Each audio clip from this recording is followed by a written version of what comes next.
आज का विषय है कि आज हम सभी लोगों को अपने जीवन में कुछ सोचने का, समझने का सौभाग्य प्राप्त हुआ है। यह तो यहाँ सभी के सभी लोग आत्मज्ञानी ही बैठे हैं, इक्का दुक्का छोड़ के। अब आत्मज्ञान वह ज्ञान है अपने आप में, जिस ज्ञान के बाद मनुष्य की समस्त पाप कर्म राख हो जाता है और एक जन्म के नहीं बल्कि कई कई जन्मों का पाप समाप्त हो जाता है आत्मज्ञान के द्वारा।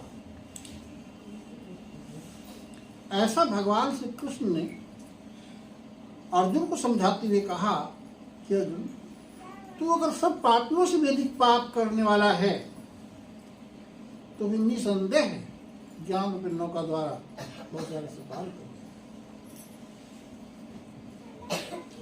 आत्मज्ञान बड़ा ही दुर्लभ वस्तु है, लाखों नहीं करोड़ों में किसी एकाध को प्राप्त होता है।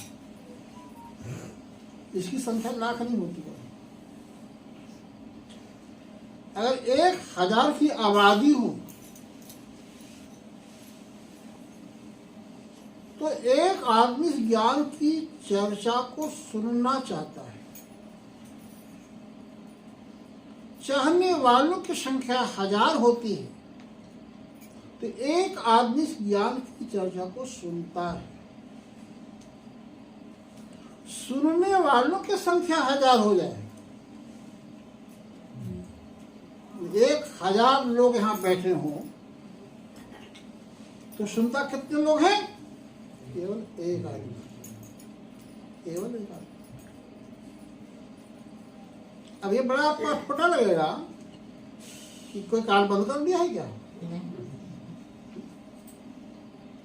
कान कोई नहीं बंद करता, लेकिन सुनता कोई बिरला एक है। और जो सुनता है उसके जीवन के समस्त पाप धुल जाता है, समस्त पाप धुल जाता है। अब सुनने वाली बात एक सुनता है। इसका एक प्रत्यक्ष एक उदाहरण आपको दूं, समझने में सहूलियत हो। अष्टावक्र जी महाराज सत्संग करते थे, श्रोता आ जाते, लेकिन सत्संग तब तक प्रारंभ नहीं करते थे जब तक राजा जनक आकर बैठ ना जाए।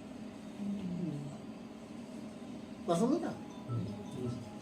जब तक वो आकर बैठ ना जाए तब तक सत्संग प्रारंभ नहीं करते।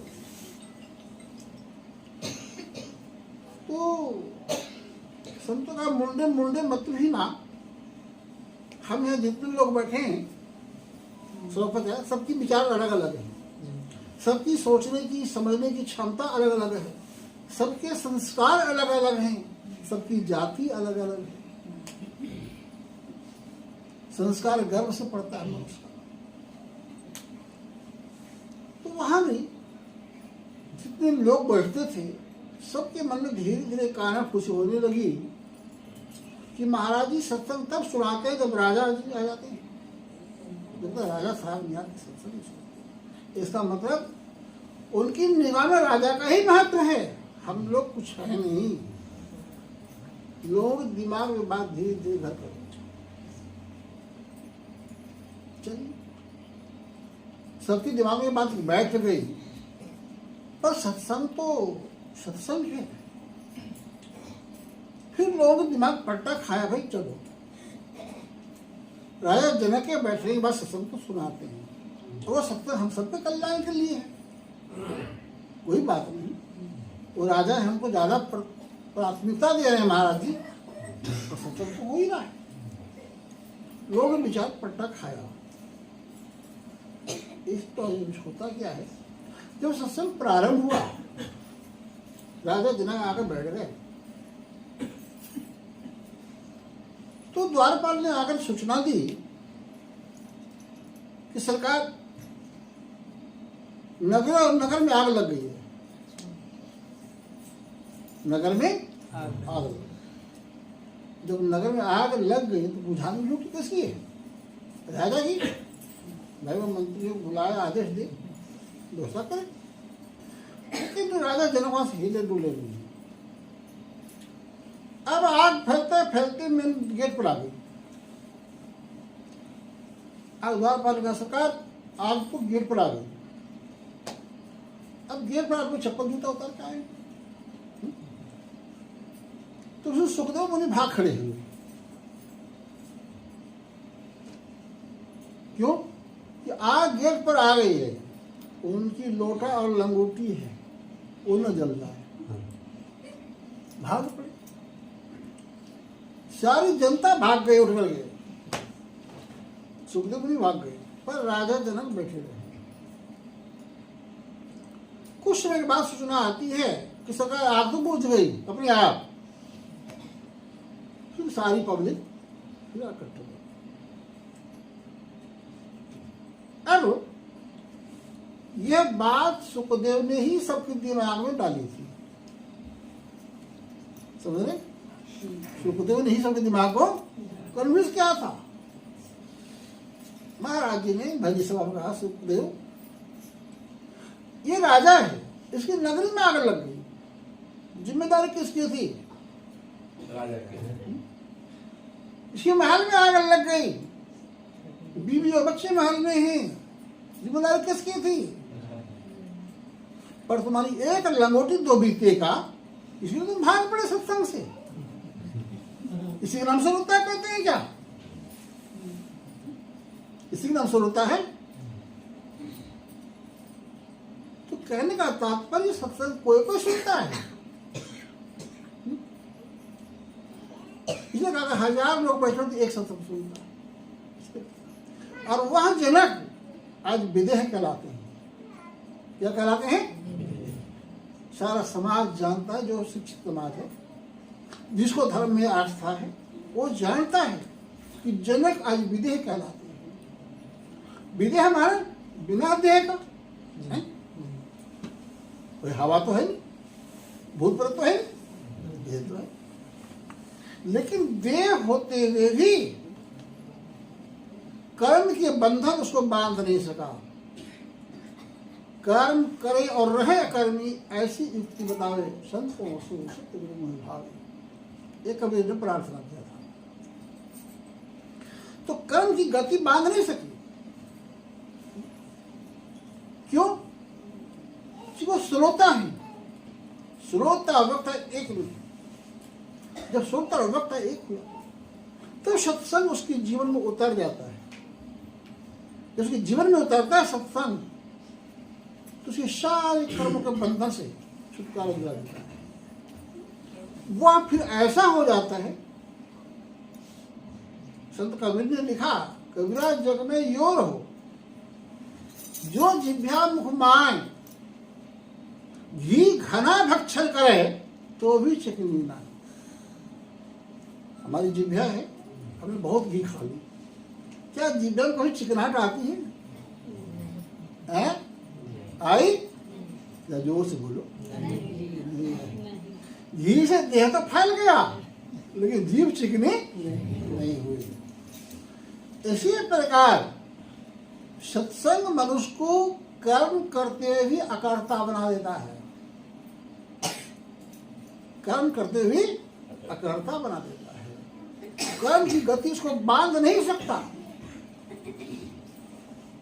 आज कर्मों का फल सारा संसार भोग रहा है।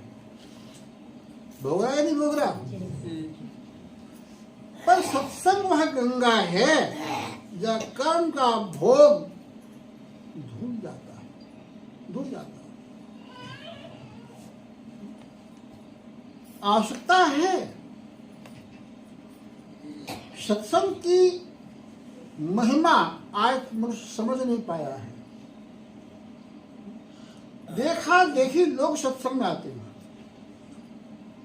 देखा देखी लोग सत्संग में बैठते हैं, और बहुत से लोग बाद भी कपट मार रहे हैं। घर से तो चल के आए सत्संग में, लेकिन बाहर गप्पे लड़ा रही। क्या है ये सत्संग? उसके जीवन में वो लाभ देगा? सत्संग अपने आप में वो महान गंगा है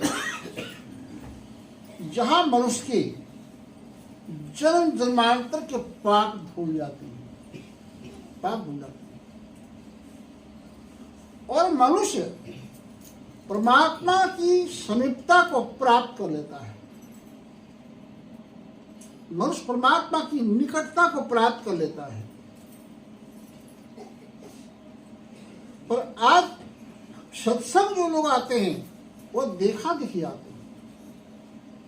अगर कोई संगी साथी मिल गया तो चल दी, नहीं मिला तो कोई नहीं होता। और वो सत्संग हमारे जीवन में रंग नहीं लाता, क्योंकि देखा देखी भक्ति का कबहु चढ़सी रंग, अब विपत पड़े पे छाड़ से जो किचली भोजन। भोजन करते सांप को, आपने बहुत देखा होगा सांप की केचुली उतरती हुई। कब? जब संकट पड़ता है तो केचुली उतर के भाग जाती है। लोग लगते सोचते सांप यहीं पर है, तो सांप निकल गया। क्योंकि देखा देखी भक्ति करते हैं, थोड़ी सी जहां आंधी आई बस सब बंटा धार हो जाता, कहाँ जाएगा उसको कहता था पता नहीं लगता। तो सत्संग की महिमा है अपने आप में अपरंपार। आधम से आधम प्राणी कितने ही बड़ा पापी क्यों ना हो, लेकिन सत्संग के प्रभाव से उसमें समस्त पाप धुलता हुआ आया है। युगों का इतिहास है, युगों का इतिहास। लेकिन सत्संग में आकर के भी लोग सत्संग नहीं सुनते हैं। सत्संग में बैठकर भी लोग सत्संग नहीं सुनते हैं। कुछ लोग तो अपनी आंखें क्या है? इसको सत्संग नहीं कहते। बैठो, कमर को सीधा करके बैठो, तो स्थिर से बैठो, प्रभु का नाम का जाप करते रहो और सत्संग सुनो। जब प्रभु के नाम का जप करते सत्संग सुनेंगे, आपकी जीवन में बहुत बदलाव लाएगा। जैसे आप किसी को लेटर लिखते हैं और नीचे कार्बन लगा दिया तो दूसरी कॉपी अपने आप छप जाती है।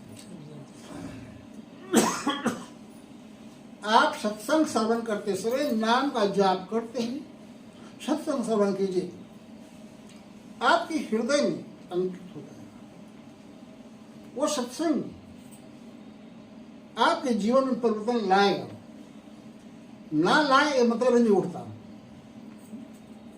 अगर हम आग के पास बैठे हैं और धान ना लगे, ये संभव है क्या? ये संभव नहीं है। हर चीज अपना काम करता है, हर चीज अपना काम करता है। और भक्ति का वही वंशाधिकारी होता है जिसको सत्संग प्रिय होता है। समझ में बात? जिसको सत्संग, ठीक है। आप सब लोग किसान हैं, रात को लाइट आ रही है, आपको पता है रात को ही लाइट आएगी, दिन में नहीं आएगी। ये ठंडक की रात में क्या आप खेत में नहीं जाते सिंचाई करने के लिए? जाते या नहीं जाते? घर में रजाई कंबल में भी ठंड लगती है, पर जब खेत में जाते हैं तो ठंड महसूस होती है क्या? क्योंकि लगन है, लगन। अगर नहीं जाएंगे खेत सिंचाई नहीं होगी, गेहूं नहीं उपजेगा, फिर क्या खाएंगे? एक लगन है। उस लगन के कारण ना तो आपको सांप बिच्छू का डर लगता है क्या? ना तो भूत प्रेत का डर लगता है आपको, है? और ना ही आपको नींद आती है, ना ही आपको ठंड लगता है। क्यों? लगन है। क्या है? लगन। ठीक जब हम सत्संग की आवश्यकता को महसूस करेंगे कि सत्संग हमारे जीवन में कितना आवश्यक है, तब हम साथी सहयोगी नहीं ढूंढेंगे कि चलो ये सत्संग में, तब नहीं ढूंढेंगे। जैसे कि आप खेत में गेहूं पानी लगाना है तो आप साथी ढूंढते हैं क्या? गेहूं भी चाहे लोग चलेंगे तो हम भी चलेंगे, वो आप साथी नहीं ढूंढते हैं। पर सत्संग में जाने के आप साथी ढूंढते हैं। क्यों? यह लगन का अभाव है, यह लगन का अभाव। और जब लगन का अभाव है तो परिवर्तन कैसे आएगा? लोग कहते भाई ये भी तो ज्ञान लिया है, इसके जीवन में तो कोई सुख ही नहीं है, तो रो रहा है, ये तो रो रहा है। जब इतिहास गवाह है सिद्धू, जिस घर में सत्संग होता है, जिस घर में संत महात्मा का आगमन है, आते जाते हैं, उस घर से दुख और दरिद्रता दोनों का नाश होता है। मेरी बात समझ आ रही है? क्या क्या नाश होता है? दुख और दरिद्रता। इस संसार में दरिद्रता से बढ़कर कोई दुख है क्या? दरिद्रता से बढ़कर कोई दुख? और आज एक नहीं हजारों ऐसे घर हैं मेरी जानकारी, जहां कभी छप्पर का मकान होता था, मिट्टी का दीवार था, और उस घर पर संतों का आगमन बन गया, सत्संग होता रहा, तो आज संगमरमर का महल है। देखते देखते पर कब? जब मनुष्य के हृदय में श्रद्धा, प्रेम और लगन होता है। ज्ञान तो आपको मिल गया, ज्ञान के लिए आपने कोई प्रयास नहीं किया था, आपको बुला बुलाकर ज्ञान दिया गया है ना, बुला बुलाकर ज्ञान दिया गया। हाँ, आपने ये झूठा वादा जरूर किया, ज्ञान लेते समय झूठा वादा आपने किया। क्या किया? तन मन धन सब आपका, कह तो दिया तन मन सब आपका है, हमें ज्ञान दे। आपने संकल्प तो कर दिया, पर दिया कुछ भी नहीं, दिया कुछ नहीं। चलिए, हम ये भी कुछ नहीं कह रहे, पर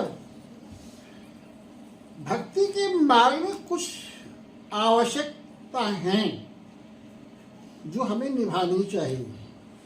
अगर नहीं निभाएंगे तो हमें वह लाभ नहीं मिलेगा जो मिलना चाहिए।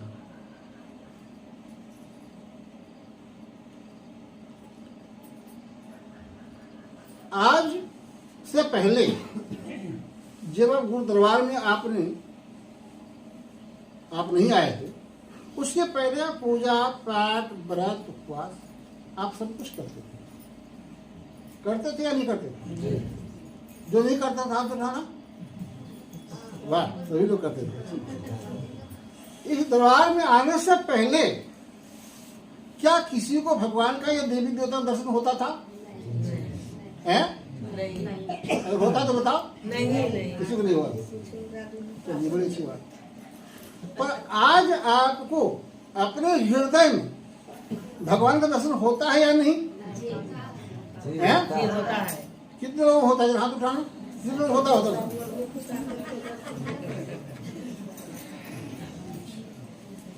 चलिए, बहुत अच्छी बात, बहुत अच्छी बात।